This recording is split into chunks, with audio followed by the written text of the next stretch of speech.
चलित वर्ष आमर बजेट जुलाई मास 25 तारिख रे एक पूर्णांग बजेट उपस्थापित होता एवं ता पूर्वरु आमे जो माने अर्थनैतिक विशेषज्ञ अछंती समानकर सहित विभिन्न मतामत सब संग्रह करिथिलु। ठीक से ही बड़ी भाव रे आसंता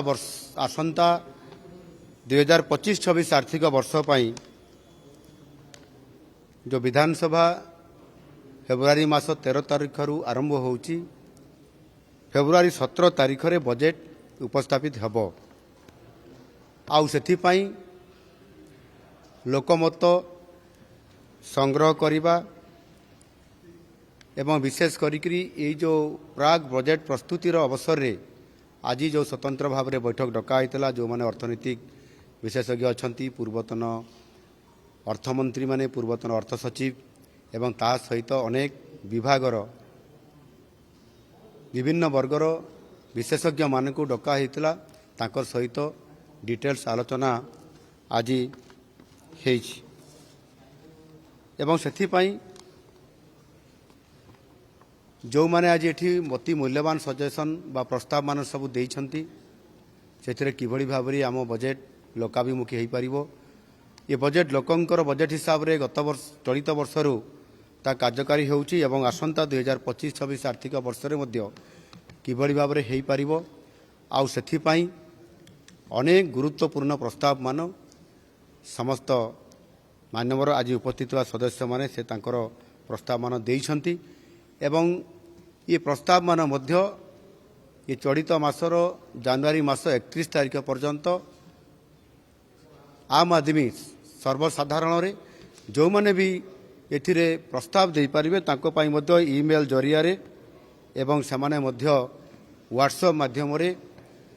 विभिन्न प्रकार जो आमर माध्यम अच्छी से माध्यम रे देबा पाई समस्त प्रकार व्यवस्था एथिरे करा जायछि। विशेष करिकि मु एथिरे आपण मानकु कहया पाई चाहूची एथिरे बहुत समय रे बहुत प्रकार मत सब आसी थाए एवं से मत गुड़िक अति मूल्यवान थाए लोकंकर सरकार रे किबड़ी भाव रे लोकंकु फोकस करी हेबो एवं समानकु आधार करिकरी स्कीम बा योजना मान करा जाई पारिबो ताहा करागले जो ओडिशार ग्रामांचल रे रहुतबा अनेक व्यक्ति बा साधारण व्यक्ति अछंती जो माने कि अर्थनैतिक दृष्टिकोण भारी दुर्बल थिबा कारणरू सेमानकु सब बेले वंचित करा जाय थाए। एणु याकु आधार करिकरी एबे जो योजना करा होची ताकू गुरुत्व दिया जाउची एवं सेथिरे विशेष करिकरी आपनकर जो बजेट प्रस्तुत करा जाउची से समय रे किबड़ी भाव रे राजस्व केमिति वृद्धि होई पारिबो एवं जेतु नुआ नुआ आम संकल्प पत्र अनुसार ताकू बजेट को प्राधान्य देबा पई हमको पड़ुछि एवं सेथिपाई शिल्प क्षेत्र को गुरुत्व देवा सहित पर्यटन क्षेत्र को मध्य गुरुत्व दिया जाउछि। विशेष करके शिल्प क्षेत्र रे एथिरे steel IT renewable energy textile petrochemicals agro industries जोटा कि कृषि क्षेत्र रे आमे जेतु अधिक लोक एथिरे नियोजित होइतांती आउ सेमाने एथिरे निश्चित भाव रे सेमानंकर आय केमिति बढ़िबो ता उपरे फोकस करिया पई स्वतंत्र भाव रे आपनकर कोल्ड स्टोरेज समेत सेमानंकर चाष आरंभरू चाष अमल पर्यंत जेबड़ी भाव रे सेमाने विभिन्न स्तर दिगी जाइथांती सेति पई बहुत गुरुत्व एथिरे आरोप माने गुरुत्व आरोप करा जाइछि। पोर्ट बेस्ड इंडस्ट्री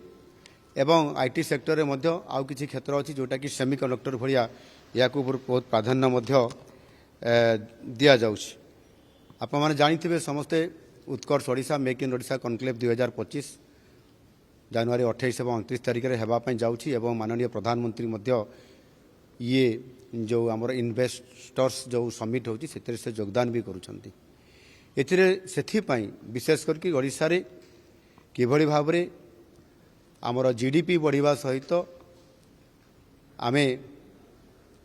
ଶିଳ୍ପ କ୍ଷେତ୍ରରେ ଅଧିକ ପ୍ରାଧାନ୍ୟ ଏଇଥିପାଇଁ ଦେଉଛୁ ସେ ଶିଳ୍ପ କ୍ଷେତ୍ରରେ ମଧ୍ୟ କୃଷିକୁ ପ୍ରାଧାନ୍ୟ ଦିଆଯାଉଛି। ବହୁତ ବଡ଼ ଗୋଟେ ସୁଯୋଗ ଅଛି ଆମ ପାଇଁ। ଇନଭେଷ୍ଟମେଣ୍ଟ ବଢ଼ିଲେ ନିଶ୍ଚିତ ଭାବରେ ଆର୍ଥିକ ସ୍ଥିତି ସୁଧାରିବ ଆଉ ତାହାଦ୍ୱାରା ଗ୍ରାମାଞ୍ଚଳର ସାମାଜିକ ଆର୍ଥିକ ବ୍ୟବସ୍ଥାକୁ ସଜାଡ଼ା ଯାଇପାରିବ। ଆଉ ସେଥିପାଇଁ ମଧ୍ୟ ବିକଶିତ ଗାଁ ବିକଶିତ ଓଡ଼ିଶା ଏଭଳି ଏକ ଗୁରୁତ୍ୱପୂର୍ଣ୍ଣ ଏକ ଯୋଜନାକୁ ଆମେ କ୍ୟାବିନେଟ୍ରେ ପାସ୍ ହେଲା ପରେ ତାକୁ ଆମେ ଶୁଭାରମ୍ଭ କରିବା ପାଇଁ ଯାଉଛୁ। ଆଗାମୀ ବର୍ଷମାନଙ୍କରେ ମଧ୍ୟ ଗୋଟିଏ ଗାଁରେ ତା'ର ଆର୍ଥିକ ସ୍ଥିତି କିଭଳି ଭାବରେ ମଜବୁତ ହେବ ସେଥିପାଇଁ ତାହାର ଆର୍ଥିକ ବ୍ୟବସ୍ଥା ସହିତ ସେ ଗାଁର ଲୋକମାନେ ଆଉ ସବୁବେଳେ ସହରକୁ ଆସିବେ ନାହିଁ, ଗାଁରେ ଗୋଟିଏ ଆୟର ସୋର୍ସ ତିଆରି ହେବ, ତା ପାଇଁ ମଧ୍ୟ ଏ ବିକଶିତ ଗାଁ ବିକଶିତ ଓଡ଼ିଶାରେ ଏଥିରେ ସମ୍ପୂର୍ଣ୍ଣ ଭାବରେ ଫୋକସ୍ କରାଯାଉଅଛି। ଆଜି ଅତି ଗୁରୁତ୍ୱର ସହ ଯେଉଁ ମାନ୍ୟବର ସଦସ୍ୟମାନେ ପ୍ରସ୍ତାବ ଗୁଡ଼ିକ ଦେଇଛନ୍ତି ସେଥିରେ ବଜେଟ୍ର ସବୁ ଦିଗକୁ ଏଥିରେ ଗୁରୁତ୍ୱ ଆରୋପ କରାଯାଇଛି, ଯେଉଁଥିରେ କି ସମ୍ପୂର୍ଣ୍ଣ ଭାବରେ ଏଥିରେ ଶ୍ରମିକ ହେଉ ଚାଷୀଟିଏ ହେଉ ଏବଂ ଯେଉଁମାନେ ନିଯୁକ୍ତି କ୍ଷେତ୍ରରେ ବହୁତ ଆଶା ବାନ୍ଧିଛନ୍ତି ଯେ ଆମକୁ ନିଯୁକ୍ତି ମିଳିଲେ ଆମ ପରିବାରର ଭାଗ୍ୟ ବଦଳିବ, ସେଥିପାଇଁ ଉଭୟ ଇଣ୍ଡଷ୍ଟ୍ରି ସେକ୍ଟରରେ ଯେତେବେଳେ ଇନଭେଷ୍ଟମେଣ୍ଟ ବଢ଼ିବ, ଆମେ ଯେଉଁ 5 ଲକ୍ଷ କୋଟି ଟଙ୍କାର ଇନଭେଷ୍ଟମେଣ୍ଟ କଥା କହୁଛୁ ସେତେବେଳକୁ 3.5 ଲକ୍ଷ ଲୋକଙ୍କର ନିଯୁକ୍ତି ବଢ଼ିବ। ଠିକ୍ ସେହିଭଳି ଭାବରେ ସରକାରୀ ଖାଲି ଥିବା ପଦବୀର ଯେଉଁ କଥା କହିଥିଲୁ 1.5 ଲକ୍ଷ ଲୋକଙ୍କୁ ନିଯୁକ୍ତି ଦେବା ପାଇଁ 20,000 ନିଯୁକ୍ତି ଦେଇସାରିଛୁ। ଆଗାମୀ କିଛି ଦିନ ଭିତରେ ପୁଣି 20,000 ଲୋକଙ୍କର ନିଯୁକ୍ତି ଅର୍ଥାତ୍ ଏହି ଚଳିତ ଆର୍ଥିକ ବର୍ଷ ଭିତରେ ହିଁ 2 ବର୍ଷ ଭିତରେ 24-25 ଏବଂ 25-26 ଭିତରେ 65,000 ଯେଉଁ ସରକାରୀ ଖାଲି ପଦବୀକୁ ପୂରଣ କରାଯିବାର ଯେଉଁ ଲକ୍ଷ୍ୟ ରଖାଯାଇଛି ସେଥିରେ ଏ ଚଳିତ ବର୍ଷ ହିଁ 40,000ରୁ ଅଧିକ ଖାଲି ଥିବା ସରକାରୀ ପଦବୀକୁ ପୂରଣ କରାଯାଉଛି, ଯେଉଁଥିପାଇଁ କି ନିଯୁକ୍ତି କ୍ଷେତ୍ରରେ ଗୋଟିଏ ବହୁତ ବଡ଼ ଗୁରୁତ୍ୱପୂର୍ଣ୍ଣ ପଦକ୍ଷେପ ଆମେ ନେଉଛୁ। ଏବଂ ବିଶେଷ କରିକି ଆମର କିଛି ପ୍ରୋଜେକ୍ଟ ଗୁଡ଼ିକ ଆମର HLCA ମାଧ୍ୟମରେ ଆମେ ତାକୁ ଅନୁମୋଦନ କରିଛୁ। ସେଥିରେ 2.5 ଲକ୍ଷ କୋଟି ଟଙ୍କାର ପୁଞ୍ଜି ଅଲରେଡ଼ି ତାକୁ ଆମେ ଅନୁମୋଦନ ଦେଇସାରିଛୁ, ତାହାର କାର୍ଯ୍ୟକ୍ରମ ଆରମ୍ଭ ହେବା ପାଇଁ ଯାଉଛି। ସେଥିରେ ମଧ୍ୟ 1,10,000 ଜବ୍ କ୍ରିଏଟ୍ କରାଯାଉଛି, ଯେଉଁଥିରେ କି ଆମ ଓଡ଼ିଶାର ପ୍ରାଧାନ୍ୟତା ଅଛି। ସେମାନେ ଏଥିରେ ଜବ୍ କରିବା ସହିତ ନିଯୁକ୍ତି କ୍ଷେତ୍ରରେ ଗୋଟିଏ ବହୁତ ବଡ଼ ଧରଣର ପଦକ୍ଷେପ ନେବା ପାଇଁ ଯାଉଛୁ। ଏସବୁ ବଜେଟ୍ ଭିତରେ ନିଶ୍ଚିତ ଭାବରେ ସମସ୍ତ କଥାକୁ ଗୁରୁତ୍ୱ ଦେବା ସହିତ ଯାହା ଆଜିର ଦିନରେ ଯେଉଁ ପ୍ରାକ୍ ବଜେଟ୍ ଯେଉଁ ପ୍ରି ବଜେଟ୍ ଯେଉଁଟା ଆମେ କହୁଛନ୍ତି, ଏ ବଜେଟ୍ ଆସିବା ପୂର୍ବରୁ ଯେଉଁ ମୂଲ୍ୟବାନ ସଜେସନ୍ ଗୁଡ଼ିକ ନିଆଯାଇଛି ତାହା ନିଶ୍ଚିତ ଭାବରେ ବଜେଟ୍ରେ ତାକୁ ବିଚାର ବିମର୍ଶ କରିକିରି ଆମର ଯେଉଁ ଫିସ୍କାଲ ଯେଉଁ ରେସ୍ପନ୍ସିବିଲିଟି ଯେଉଁ ଟିମ୍ ଅଛନ୍ତି ସେମାନେ ତା ଉପରେ ଆଲୋକପାତ କରିକିରି ଯେଉଁଗୁଡ଼ିକ ନିଶ୍ଚିତ ଭାବରେ ଓଡ଼ିଶାର ଜନସାଧାରଣଙ୍କର ପାଇଁ ଦରକାର ହେବ ତାକୁ ଫୋକସ୍ କରିକିରି ରଖାଯିବ ଏବଂ ସମୃଦ୍ଧ ଓଡ଼ିଶା ଏବଂ ନୂଆ ଓଡ଼ିଶା କରିବାର ଯେଉଁ ଯୋଜନା ରଖାଯାଇଛି ଇଏ 5 ବର୍ଷ ଭିତରେ ଆମକୁ ସମସ୍ତ କାର୍ଯ୍ୟକ୍ରମକୁ ଆମର ସଂକଳ୍ପ ପତ୍ରର ଆଧାରରେ ଏବଂ ଲୋକଙ୍କର ପ୍ରସ୍ତାବ ଆଧାରରେ ତାକୁ ସଂକଳିତ କରିକି ଯେଉଁ କାର୍ଯ୍ୟକ୍ରମ ମାନ କରାଯାଉଛି ନିଶ୍ଚିତ ଭାବରେ ଆସନ୍ତା ବଜେଟ୍ ଏକ ପୂର୍ଣ୍ଣାଙ୍ଗ ବଜେଟ୍ ଯେତେବେଳେ ଆସିବ ଆପଣମାନେ ଜାଣିପାରିବେ ନିଶ୍ଚିତ ଭାବରେ ଲୋକଙ୍କର ପାଇଁ ଏ ବଜେଟ୍ ଏଥର ଆହୁରି ଅଧିକ ରୁଦ୍ଧିମନ୍ତ ହୋଇକରି ଲୋକଙ୍କର ସାମ୍ନାକୁ ଏବଂ ଆପଣମାନଙ୍କର ସାମ୍ନାକୁ ଆସିପାରିବ। ଧନ୍ୟବାଦ।